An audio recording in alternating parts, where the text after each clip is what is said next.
Yes, start now.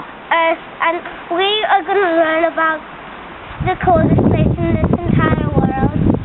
Yeah, go on ahead. Most people survive in the coldest places, but I'm coming to an even colder place, Antarctica.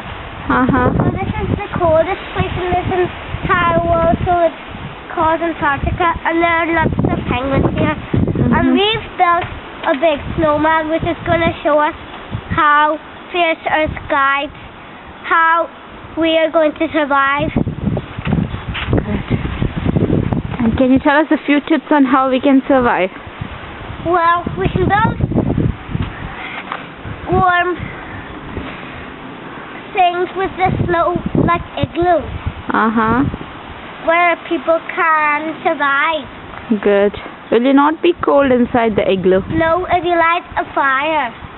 Will the igloo not melt? No, but we put ice inside it, which makes it strong. Okay. And what will happen if you're in this cold for a very long time? Normally we stay there only for a little while in this coldest place in the entire world, and then go back to Earth.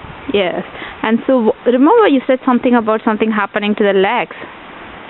Well, if you run in snow for a very long time, less blood could come to your legs. So that's what. Well, here's a video. Look. Well, that happens sometimes when you're. It could also happen to kids if they're not very careful. Yes, that's right.